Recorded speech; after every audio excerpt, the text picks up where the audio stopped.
Next question है हमारा question number 49 में भी this is the most complex question of this chapter. तो देखते हैं इसमें क्या है। ठीक है, an aeroplane has to go from point A to another point B. एक एरोप्लेन है जिसको कि पॉइंट ए से बी जाना है ना, 500 kilometre due to 30 degree east of north. इसका मतलब क्या हुआ कि मान लेते हैं हम कि ये डायरेक्शन बनाते हैं, ये नॉर्थ है, ये एन हो गया नॉर्थ, ये साउथ हो गया, ये ईस्ट हो गया, ये वेस्ट हो गया। ठीक है, तो एरोप्लेन जो है सो 30 डिग्री एंगल बनाता है नॉर्थ के साथ, लेकिन ईस्ट के डायरेक्शन में, तो मतलब कि इधर की तरफ हो गया। ठीक है, तो एरोप्लेन का जो मूवमेंट है, राइट, तो सबसे पहले जो है सो ये 30 डिग्री क्या कर रहा है, 30 डिग्री एंगल बना रहा है, 30 डिग्री, राइट। तो 30 डिग्री ये हो गया आपका नॉर्थ डायरेक्शन सपोज, तो ये एन हो गया एन, और ये हो गया ईस्ट हो गया, तो इस डायरेक्शन में 30 डिग्री एंगल बना रहा है। ठीक है, और aeroplane has to go from point A to another point B. मान लेते ये पॉइंट ए है और अनदर पॉइंट इसका बी यहाँ पर है, इसको ए टू बी जाना है। ठीक है, अब क्या है नेक्स्ट है कि wind is blowing due to north at a speed of 20 metre. Wind जो है वो नॉर्थ की तरफ ब्लो हो रहा है, इधर की तरफ, और उसका स्पीड क्या है, u is equal to 20 metre पर सेकेंड। ये नॉर्थ की तरफ ब्लो हो रहा है, राइट। अब air speed of the plane is 150 metre पर second. Find the direction in which the pilot should head the plane to reach the point B. अब पूछ रहा है कि डायरेक्शन क्या होना चाहिए ताकि जो पायलट कौन सा डायरेक्शन में ले प्लेन को, ताकि वो ए बी पर पहुंच जाए, है ना, ए बी पर पहुंच जाए।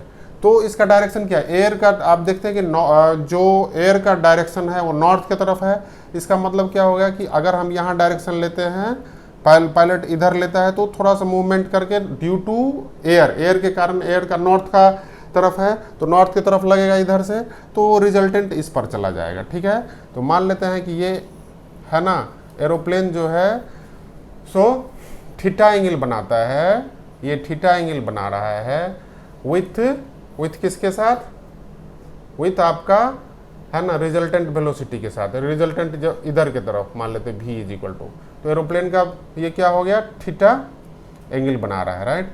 तो ये एरोप्लेन का v रख लेते हैं, ये बड़ा कैपिटल V रख लेते हैं, तो ये एरोप्लेन का वेलोसिटी है 150 मीटर पर सेकेंड, राइट। तो हम क्या करते हैं, इसको यहाँ पर मिला देते हैं, ठीक है, और ये ऐसे मिला देते हैं। ठीक है, तो अब आपको क्या दिखने को लग रहा है, यहाँ पर रिजल्टेंट वेलोसिटी जो है सो इनिशियल जो एयर स्पीड ऑफ प्लेन है उसके साथ थीटा एंगल बनाता है, राइट। तो यहाँ पर डिस्टेंस कितना है, सॉल्यूशन देखते हैं। डिस्टेंस कितना दिया हुआ है, distance of A B is equal to कितना है, 500 किलोमीटर है, राइट। ये 500 किलोमीटर हो गया। और जो एंगल है ना, मान लेते ये हम पहले बोलते कि लेट रिजल्टेंट स्पीड, ये रिजल्टेंट स्पीड क्या हो गया, ये v, ये जो v है कैपिटल V, ये रिजल्टेंट है, वो एयर स्पीड के साथ थीटा एंगल बनाता है। Let resultant speed v makes an angle theta angle बनाता है किसके साथ, theta with respect to air speed के साथ, एयर स्पीड v के साथ। तो अब आपको क्या क्या मिल गया, तो एंगल बिटवीन टू वेलोसिटी कितना हो गया, एंगल बिटवीन टू वेलोसिटी। एक वेलोसिटी कौन सा है, एक वेलोसिटी आपका हो गया एयर का वेलोसिटी, और दूसरा क्या हो गया एयर स्पीड एरोप्लेन का वेलोसिटी। दोनों के बीच में एंगल कितना है, थीटा प्लस 30 डिग्री। क्या है, थीटा प्लस 30 डिग्री, राइट।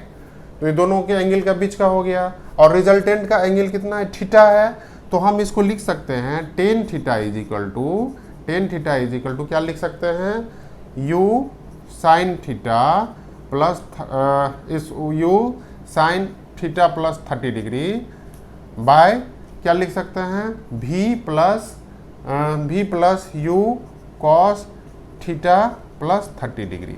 ठीक है, ऐसा लिख सकते हैं, ऐसा लिख सकते हैं कि नहीं लिख सकते हैं, क्यों नहीं लिख सकते हैं, देखिए क्योंकि जब दो वेक्टर के बीच का एंगल जो है, आप वेक्टर लॉ ऑफ एडिशन में देखे होंगे, जब दो वेक्टर के बीच का एंगल जो है सो थीटा दिया रहता है और उसका रिजल्टेंट जो है सो फर्स्ट वेक्टर के साथ अगर कुछ अल्फा एंगल बनाता था तो हम लिखे थे tan alpha is equal to, पहले तो ए बी है तो इसको हम लिखेंगे B sine theta by A plus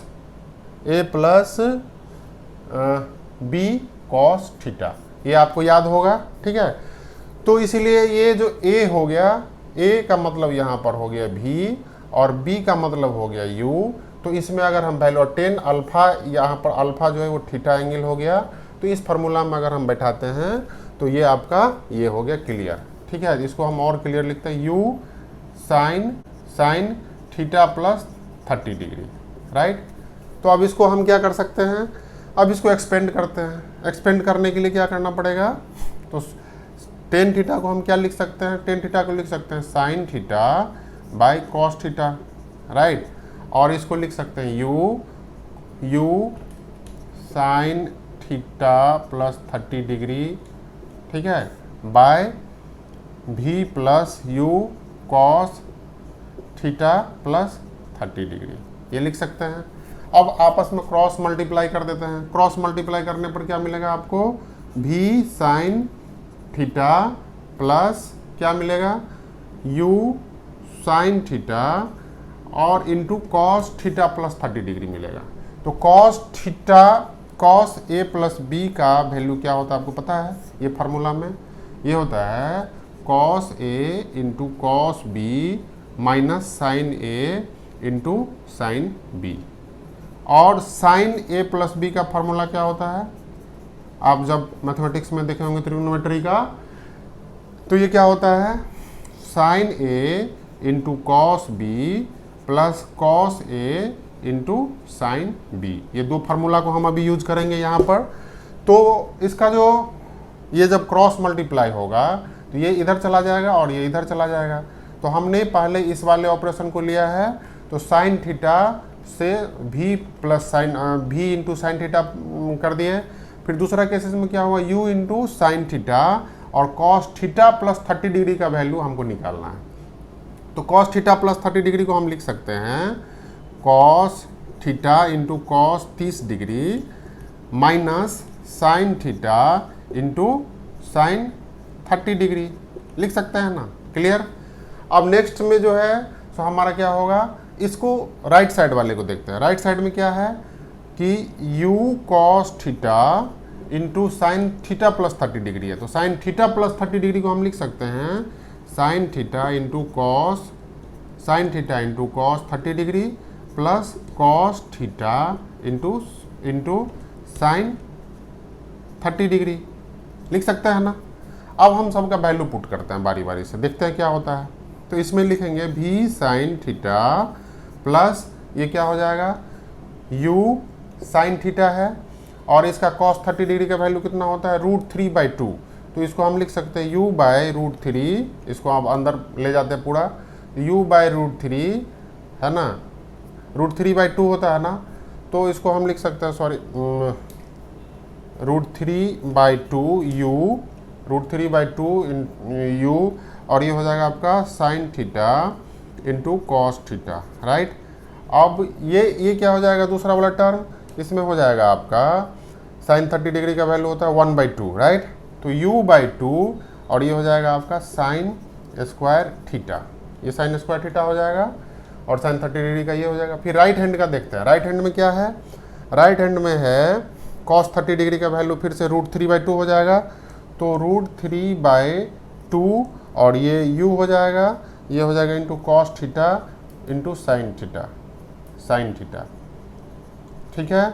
आप इसमें क्या हो जाएगा नेक्स्ट में, साइन थीटा का वैल्यू कितना है हाफ, तो u/2 और इधर हो जाएगा कॉस स्क्वायर थीटा। तो अब आप क्या देखते हैं, ये जो टर्म है ये दोनों में कॉमन है, इसको हम कट कर देंगे या जीरो इधर से उधर चला जाएगा, जीरो हो जाएगा। अब ये वाला टर्म को उधर ले जाते हैं तो ये हो जाएगा आपको भी साइन थीटा, ये स्मॉल भी है, भी साइन थीटा यानी एरोप्लेन का स्पीड, भी sine theta is equal to क्या हो जाएगा आपका B sine theta is equal to u by 2 और इधर हो जाएगा sine square theta plus cos square theta. तो sine square theta plus cos square theta का वैल्यू क्या होता है? 1 होता है। त्रिकोणमिति का बहुत सारा यूज है यहाँ पर, तो आपको ये फार्मूला ध्यान रखने पड़ेंगे सारे, ठीक है। तो हम लिखेंगे u बाई 2 इंटू 1, क्लियर। तो अब v इज इक्वल टू क्या होगा? अब देखिए ये इतना हो गया। अब हम नेक्स्ट क्या करेंगे, यहाँ पर sine theta is equal to आपको निकालना है। तो sine theta is equal to क्या होगा? u बाई 2v, ठीक है। तो u का वैल्यू कितना था हमारा? u का वैल्यू था 20 मीटर पर सेकेंड और v का वैल्यू कितना था स्मॉल v? 150 मीटर पर सेकेंड, क्लियर। इतना तो क्लियर हो गया। तो ये हो गया 0 से 0 कैंसिल हो जाएगा, 2 से 2 कैंसिल हो जाएगा और मीटर सेकेंड भी खत्म हो जाएगा, तो 1/15 हो गया, राइट। तो थीटा इज इक्वल टू क्या हो गया? Sine inverse 1/15। ये आपका वैल्यू हो गया, ठीक है। ये किस चीज़ के लिए वैल्यू हो गया? ये वैल्यू हो गया एंगल जो है, सो ये थीटा का वैल्यू, अगर वो एरोप्लेन जो है, सो थीटा का वैल्यू साइन इनवर्स 1/15 से विथ रिस्पेक्ट टू ईस्ट है ना, ईस्ट ऑफ ए बी जो लाइन है, ए बी से ईस्ट डायरेक्शन में अगर वो मूव करेगा थीटा का एंगल, तो क्या होगा कि वो बी पॉइंट पर पहुंच जाएगा, ठीक है। बी पॉइंट के डायरेक्शन में पहुंच जाएगा, ठीक है। तो ये एक इम्पोर्टेंट था फर्स्ट पार्ट। अब सेकेंड पार्ट में है, सेकेंड पार्ट में क्या है कि find the time taken to reach the plane go from A to B. तो ए टू बी जाने में कितना टाइम लगता है वो देखते हैं। क्वेश्चन नंबर 49 का जो नेक्स्ट पार्ट है उसमें ये बोल रहा है कि टाइम कितना लगेगा प्लेन को ए टू बी तक जाने में, ठीक है। और आपको ये सारे डिटेल दिए हुए हैं कि डिस्टेंस जो है ए टू बी का कितना है, distance is equal to 500 kilometre है, राइट। अब इसके अलोंग आपका रिजल्टेंट अगर वेलोसिटी पता हो जाएगा तो टाइम आसानी से निकाल सकते हैं। तो टाइम इज इक्वल टू क्या होगा? Distance by velocity, right. तो डिस्टेंस आपको दिया हुआ, सिर्फ रिजल्टेंट वेलोसिटी निकालना पड़ेगा। तो दो वेलोसिटी जो है, एक है आपका जो एरोप्लेन एयर का वेलोसिटी 20 मीटर पर सेकेंड और एरोप्लेन का स्पीड इन एयर 150 मीटर पर सेकेंड। इस दोनों के बीच का एंगल जो है, एंगल बिटवीन टू वेलोसिटी कितना है? लास्ट क्वेश्चन में हमने बताया था एंगल, लास्ट पार्ट में angle between u and v is equal to कितना है? थीटा प्लस 30 डिग्री, ये एंगल है। तो इसका जो है, सो रिजल्टेंट वेलोसिटी क्या हो जाएगा? मान लेते रिजल्टेंट वेलोसिटी v है, ये कैपिटल V है, रिजल्टेंट वेलोसिटी या कैपिटल में v लिखते हैं, तो v square is equal to होगा u square plus small v square plus 2uv cos और एंगल बिटवीन टू वेलोसिटी। तो एंगल कितना है आपका? थीटा प्लस 30 डिग्री है। तो ये आसानी से निकाल सकते हैं। इसमें कम्प्लेक्स होगा कैलकुलेशन, लेकिन देखते हैं। तो ये हो जाएगा 20 स्क्वायर, हम यूनिट जो है सो अभी छोड़ देते हैं for calculation point of view से। वेलोसिटी का यूनिट हमने यहाँ पर लेके चला है मीटर पर सेकेंड, तो फाइनल रिजल्ट में भी मीटर पर सेकेंड होगा, ठीक है। तो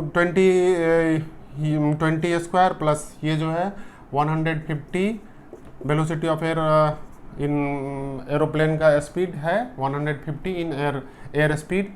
अब इसका होगा 2 इंटू 20 इंटू 150 और जो मेजर पार्ट है कॉस थीटा प्लस 30 डिग्री। तो cos A in plus B, ये एंगल हमने लास्ट टाइम डिस्कस किया था। तो इसका फार्मूला क्या होता है? Cos A into cos B minus sine A into sine B. ये चीज़ आपको याद होगा त्रिकोणमेट्रिकल रेशियो का फार्मूला से। तो इसको हम लिख सकते हैं, इसको लिख सकते हैं cos theta A is equal to theta हो गया, B is equal to 30 degree, तो cos 30 degree minus sine theta into sine 30 degree, ये हो गया। अब इसको कैलकुलेट करते हैं, तो ये हो गया इसका 400 हो गया। इसका कितना हो जाएगा? 15 का जो हम स्क्वायर करेंगे तो 225 होता है। इसमें 2 जीरो आपको बैठा देना होगा, ठीक है। अब इसमें क्या हो जाएगा? ये हो जाएगा 60,000 हो जाएगा, ठीक है। ये 2 जीरो और ये 4 15 का 60 6 जीरो हो गया, 6000 हो गया। अब इसको हम नेक्स्ट क्या करते हैं, cos 30 डिग्री का वैल्यू क्या होता है, √3/2 आपको पता होगा। और cos थीटा का वैल्यू हमें देखना है और sin थीटा का वैल्यू भी हमें देखना है। और इसका वैल्यू है sin 30 डिग्री का वैल्यू कितना है, sin 30 डिग्री का 1/2। अब देखिए cos थीटा और sin थीटा का वैल्यू, तो sin थीटा का वैल्यू लास्ट इक्वेशन में हमने निकाला था, तो sin theta is equal to था 1/15 था, राइट। आपको याद होगा जो sin का वैल्यू आया था 1/15 आया था। तो cos का वैल्यू कितना हो जाएगा, cos का वैल्यू अगर आप इसको निकालना चाहेंगे तो cos थीटा का वैल्यू कितना हो जाएगा, cos थीटा का वैल्यू हो जाएगा 1 माइनस साइन स्क्वायर थीटा होता है, आपको पता ही होगा, cos square theta is equal to, तो इसको हम लिख सकते हैं 1 माइनस साइन स्क्वायर का मतलब 225 हो गया, यानी कि 224 224/225, ये हो जाएगा cos स्क्वायर थीटा। तो cos theta is equal to क्या हो गया, √224/15। क्लियर। तो cos थीटा का वैल्यू निकल गया, sin थीटा का वैल्यू निकल गया। तो अब हम इसको करते हैं क्या, 22,500 और ये 400, 900, 22,900 प्लस 6,000 और ये इधर हो जाएगा आपका √3/2 इंटू cos थीटा का वैल्यू हो गया 224/15 और इधर हो जाएगा आपका 1/15 इंटू 1/2। ठीक है, इसको फर्दर कैलकुलेट करते हैं तो 22,900 प्लस 6,000 और ये हो जाएगा आपका ये हो जाएगा 672, इसको हम अंदर में डाल देते हैं 672 और ये -1 ब्रैकेट में और बाय 30, इसका 30, तो 30 को इसको 0 से काट देंगे, ये 200। ठीक है, जब इसको फर्दर आप कैलकुलेट करेंगे तो हो जाएगा 22900 प्लस ये 200 मल्टीप्लाइड बाय जब आप इसको निकालेंगे तो कितना हो जाएगा 24.9 आ जाएगा, है ना। इसको 672 को जब आप स्क्वायर रूट लेके इसको निकालेंगे तो ठीक है, तो इसका जो फाइनल वैल्यू आ जाएगा आपका कितना आ जाएगा 27884 आ जाएगा। ठीक है, अब इसका जो v स्क्वायर का वैल्यू था तो capital V is equal to कितना हो जाएगा square root of this one, तो स्क्वायर रूट 2788.4 मीटर पर सेकेंड, दैट मीन्स कितना हो जाएगा इसको 167 मीटर पर सेकेंड इसका वेलोसिटी हो जाएगा। ठीक है, जब आपको ये वेलोसिटी निकल गया तो टाइम टेकन बाय प्लेन कितना हो जाएगा, time taken by plane is equal to कितना हो जाएगा, t इज इक्वल टू आपको निकालना है, x का डिस्टेंस है 500 किलोमीटर, तो 500 इंटू 1000 हम कर देते हैं मीटर पर सेकेंड में, और इसको हम डिवाइडेड बाय 1616, तो ये हो गया सेकेंड में हो जाएगा। इसको हम फर्दर मिनट में कर देते हैं, बहुत बड़ा यूनिट है तो इसको मिनट हो जाएगा, राइट। तो इसको फर्दर जब आप कैलकुलेशन करेंगे ये सारे ये जो भी कटना होगा कट जाएगा, 3 हो जाएगा, इसका आपका हो जाएगा 50, तो ये हो जाएगा। जब ये सारे कैलकुलेशन हो जाएगा तो इसका वैल्यू जो है सो आपको अराउंड 49.9 आएगा मिनट, या इसको हम लिख सकते हैं 50 मिनट, इसका फाइनल वैल्यू आ जाएगा 50 मिनट। तो प्लेन को A to B पहुंचने में कितना लगा, 50 मिनट का टाइम लगा। ठीक है, तो ये क्वेश्चन लास्ट है इस सेक्शन का, मतलब 49 का B पार्ट है लास्ट था, तो इसको A पार्ट पहले हमने डिस्कस कर लिया है, तो आप इसको आसानी से बना सकते हैं। ठीक है, थैंक यू।